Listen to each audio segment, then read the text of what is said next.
السلام علیکم. یو نوی علاج چې ورته اکزوسومز تھراپي وایي. نن سبا ډېر زیات وایرل دی. ما ته زیاتو کسانو د ډېر وخت نه ریکویسټ کړی چې په دې باندې کلاس واخله. اوس دا علاج دی د کټاګانو لپاره، خو دا د هغې کټاګانو لپاره دی چې چاته انډروجنیټک الوپیشیا وي. انډروجنیټک الوپیشیا هغې ته وایي چې هغه قدرتي ته ورسره یخته وځي نه، جنیټیکه دي چې څنګه میل پیټرن بیلډ نیسي په طریقه باندې. مطلب دته وګورئ د خفګان نه سره مخکته کړی دی، مخکته کړی دی، صحیح شوله. اول دا ځای داسې خالي کېدل شروع شي، دا ځای نه ورسره داسې خالي کېدل شروع شي. نو دې طریقه باندې چې کله یخته وځي خالي کېږي په خاص ترتیب باندې دې ته انډروجنیټک الوپیشیا وایي. زیاتره دا جنیټک. نو د دې مختلف قسمه علاجونه شته، لکه مثال کې طور پر پی آر پی کېږي، پلیټ لیټ ریچ پلازما. په دې باندې الریډي زما کلاس موجود دی. دا قسم کې میناکسیډل استعمالېږي، د دې لپاره فاین سټیراید استعمالېږي، هیر ترانسپلانټ خو کېږي. اوس په دې کې یوه بله تھراپي ډېره زیاته مشهوره شوې ده چې هغې ته اکزوسومز تھراپي وایي. اوس اکزوسومز تھراپي څه شی دی؟ دا کار کولی شي که نه شي کولی؟ زه تا په دې خبره باندې پوه کړم. ګوره اول ته اکزوسومز وپېژنه چې اکزوسومز ویلی کېږي څه ته. زموږ دا وجود نه دی، دا جوړ دی د سیلز نه. خلیې دي تقریبا 37 ټریلیون سیلز دي په وجود کې دننه. مثال کې طور پر دیوال دی که نه، دیوال چې څنګه د خښتو نه جوړي، نو دا یوه خښته د دې دیوال یونټ دی. دغه شانتې کې زموږ وجود جوړ دی د خلیو نه. یو خلیه زموږ د وجود یونټ دی. دې خلیې ته موږ په انګلیش کې وایو سیلز، صحیح شو. اوس دا سیل چې کله ته راوالي که نه، نو د دې سټرکچر داسې لکه هسې مثال کې طور پر وګورئ، داسې یو ګول سیل دی. هسې مثال در کوم تا پویم، دې کې مختلف شکلونه وي. د دې بار طرف ته یو پرده لګېدلې چې هغې ته موږ سیل ممبرین وایو، په هغې کې دننه ټینګې اوبه پرتې چې هغې ته موږ سایټوپلازم وایو. په منځ کې په دې ځای کې نیوکلیس چې هغه یو قسم له د دې سیل کنټرول هاوس دی، دا سیل ټول کنټرول کوي. او په دې ځای کې مختلف قسمه نور سیزونه پراته چې هغې ته آرګینلز ویلی کېږي، رایبوسومز او انډوپلازمیک ریټیکولم او ګالجي باډیز. دغه آرګینلز کې یو آرګینل دی چې هغې ته موږ وایو اکزوسومز. نو دا ستا د وجود په خلیه کې دننه موجود دي اکزوسومز، صحیح شو. څه وخت کې دا یو ایکسترا سیلولر ویسټ ګڼلی کېدلو. ساینسدانان لا د دې په کار باندې پوه نه وو چې دا اکزوسومز زموږ د وجود په خلیه کې دننه کوي څه. دا اکزوسومز چې کله په سیل کې دننه وي، نو دی عمر له د سیل نه بار ته وځي، دا سیل یې بار ته وباسي. نو د ساینسدانانو دا سوچ و چې دا سیل یې بار ته وباسي، د دې مطلب دا دی چې دا فضول ماده ده، ایکسترا سیلولر ویسټ دی. څنګه چې نور فضول مادې سیل بار ته وباسي، داسې دا هم وباسي. بیا وروسته ساینسدانانو چې ریسرچ وکړو، سوچ یې وکړو، پته ورته ولګېده چې دا د خاص کار دپاره دا سیل وباسي. دا ایکسترا سیلولر ویسټ نه دی، دا فضول ماده نه ده، دا یو خاص کار دی د هغې دپاره دی وباسي او ډېږي. اوس هغه خاص کار څه شی دی؟ ګوره په دې اکزوسومز کې که دننه ته وګورې که نه، په دې کې دننه پروټینز موجود دي. پروټینز په هغې پروټینز کې دننه ګروث فیکټرز موجود دي، وي جي اف او واي جي اف، داسې مختلف قسمه نومونه دي. دغه شانتې کې په دې کې دننه ام آر ان اے موجود دي، او دغه شانتې کې ورسره مایکرو آر ان اے هم موجود دي. اوس ته ماته ووایه د ام آر ان اے څه کار دی؟ دا د آر ان اے، د آر ان اے څه کار دی؟ د میسنجر آر ان اے. د میسنجر آر ان اے کار دا دی چې د یو ځای نه بل ځای ته پیغام وړي، صحیح شو. دغه کار د دم دی. د دې اکزوسومز کار هم دا دی چې د یو ځای نه بل ځای ته پیغام وړل دي. د دې مطلب دا دی چې دا اکزوسومز د دې لپاره دي چې د دوه خلیو په خپل منځ کې کمیونیکیشن وکړي. یو خلیه بلې خلیې ته څه پیغام رسول غواړي، دغه پیغام رسول والا دا اکزوسومز دي. ته داسې ویلی شي چې دا یو قسم لډاکیه دی ستا په وجود کې دننه. اوس د دې سیلز په خپل منځ کې دا کمیونیکیشن ډېر زیات اهم، د مختلف پرپزز دپاره، د مختلف مقاصد دپاره ډېر زیات اهمي. نو دغه کمیونیکیشن دوی د اکزوسومز په ذریعه کوي، او دغه اکزوسومز چې دا کمیونیکیشن کوي، نو دی مینلی کوي د امیون سیستم د پراپر چلولو لپاره، د بوسټ کولو لپاره چې صحیح کار کوي. امیون سیستم ستا هغه نظام دی څه ته چې موږ قوت مدافعت وایو، چې تا د مختلف قسمه بیماریانو نه ساتي. اوس دا امیون سیستم به تا د مختلف قسمه بیماریانو نه اله ساتلی شي چې دا نیټورک سټایل کې کار کوي.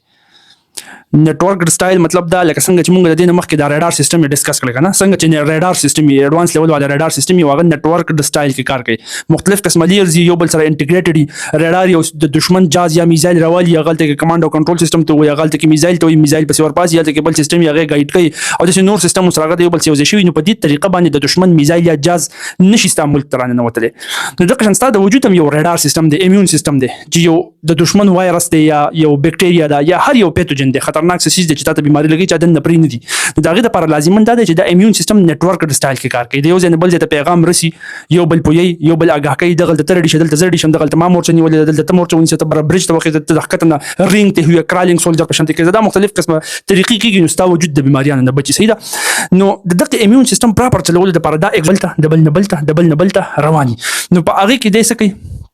کم انفلمیشن وغیره چې کېږي هغه هم ختموي. مطلب ستا سیل سوځي، خرابېږي، شلېږي، خوږېږي، زخمی کېږي، عمري، دا هم ختموي. داسې په ده کې دننه ګروث فیکټرز هم موجود دي. مطلب داسې فیکټرز پکې موجود دي چې هغه د سیل خوا لاړ شي، نو سیل ته ووایي چې هلکه د خدای ظالمه ځواني دي، دا د غټېدو ټایم دی، ځان غټ کړه.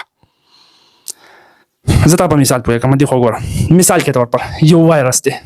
ټیک شو دا وایرس داسې کار وکړو چې د ستا په دې سیلز باندې حمله وکړله د ستا د یو سیل ته راننوتو د یو سیل ته دا وایرس راننوتو اوس سیل خو خبر شو چې سړی خو راننوتی دی دا خو خطرناک دی دا خو به اوس زما رایبوسومل مشینري په لاس کې اخلي او خپل که آر ان اے د پکې کډي ان د پکې هغه پیدا کوي بیماری به کاز کوي نو د خلاف اکټیو شي او څومره چې انټي پیتوجینیک فیکټرز دی هغه اکټیویټ کی مطلب د وایرس د ختمولو چې څونه د سره هتیار دی هغه اکټیویټ کی صحیح ده اوس دا سیل څه کارو کې دی وی چې لکه د دینه مخکې چې دا وایرس خو شي نور سیل تم لاړ شي ته د خپل ډاکیا نه د اکزوسومز د نورو سیلونو ته ولګو ورته وایا چې دسی وایرس دی یا دسی بکټریا هر څه چلانه نو دی او ځان لري کوي دا پلان کې اصله راواله انټي پیتوجینیک فیکټرز لري کوي چې دا به ختم کی نو د دغه پیغام رسول د لپاره اکزوسومز لاړ شي دلته وي چې د قشنت وایرس تا په گاون کرانه نو ته ځان لري ساته دی ولي کې بل سیل ته هغه ته وي دسی بل سیل ته په نتورک سټایل کې ټول سیلز ځان لري ها وایرس باندې وته نو ستاسو قوت مدافعت سترونګ شي دغه وایرس قبل خلیه ته نوځي هغه خلیه ختم کی هغه خلیه کې د خپل کار نشي کولای نو په دې طریقه باندې سړی لکه سات بیمار شي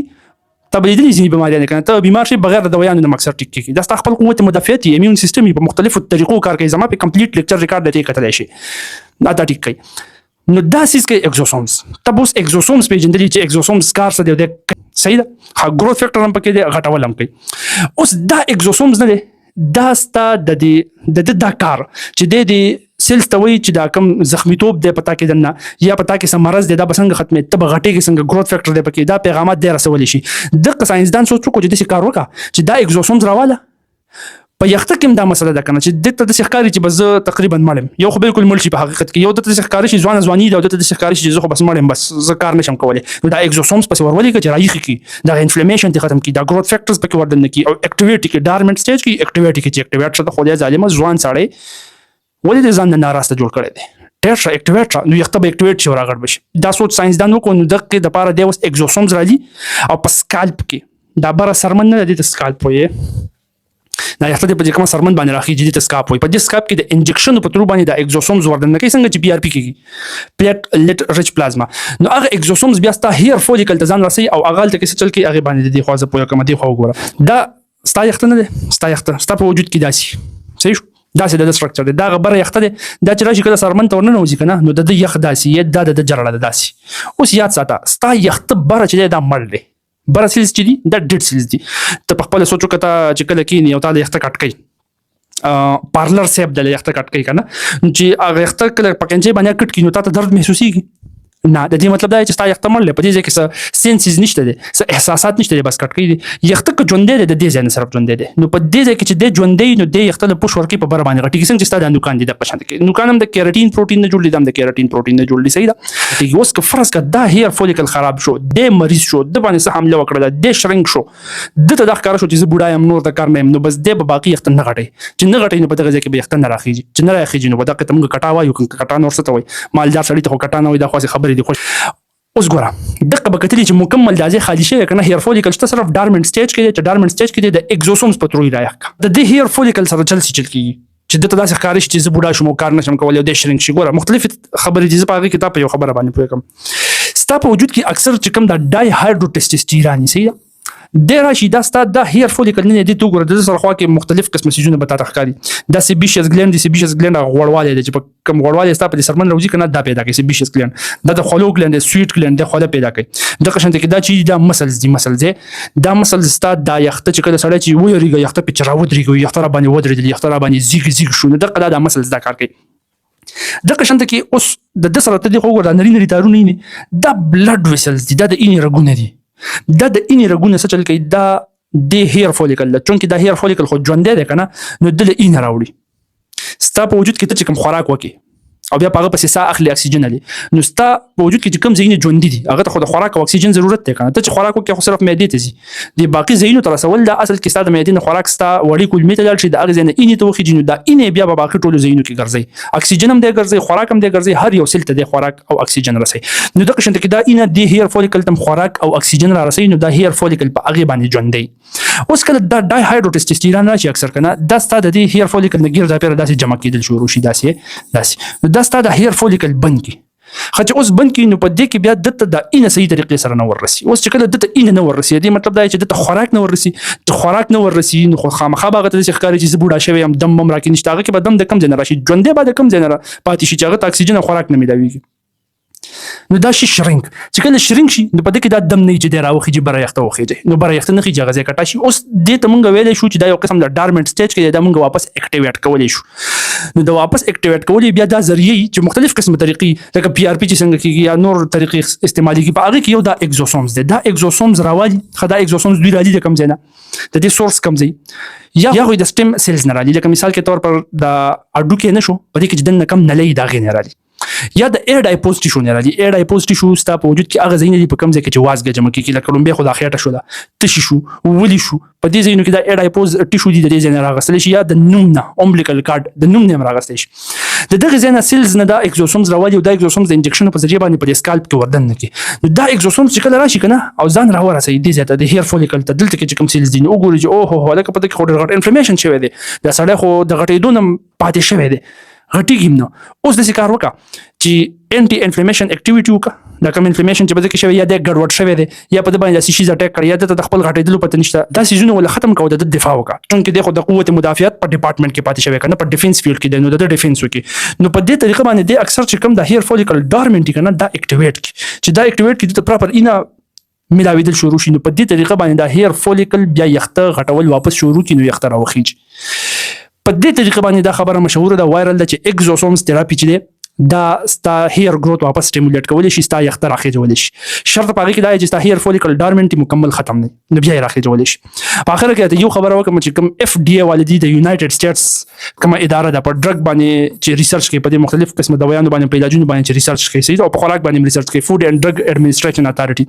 مشهور ریسرچ اداره ده. هغوی لا په دې سیز باندې خپل اپروول نه دی ورکړی چې او دا ډېر ښکلی علاج دی او بهترین علاج دی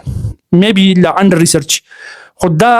تھراپي دغه کافي وایرل. نو باقي ستاسو خپله خوښه ده که کوئ او که دې کوئ زما کار صرف ستا پویول وما علینا الا البلاغ. جزاکم الله خیر.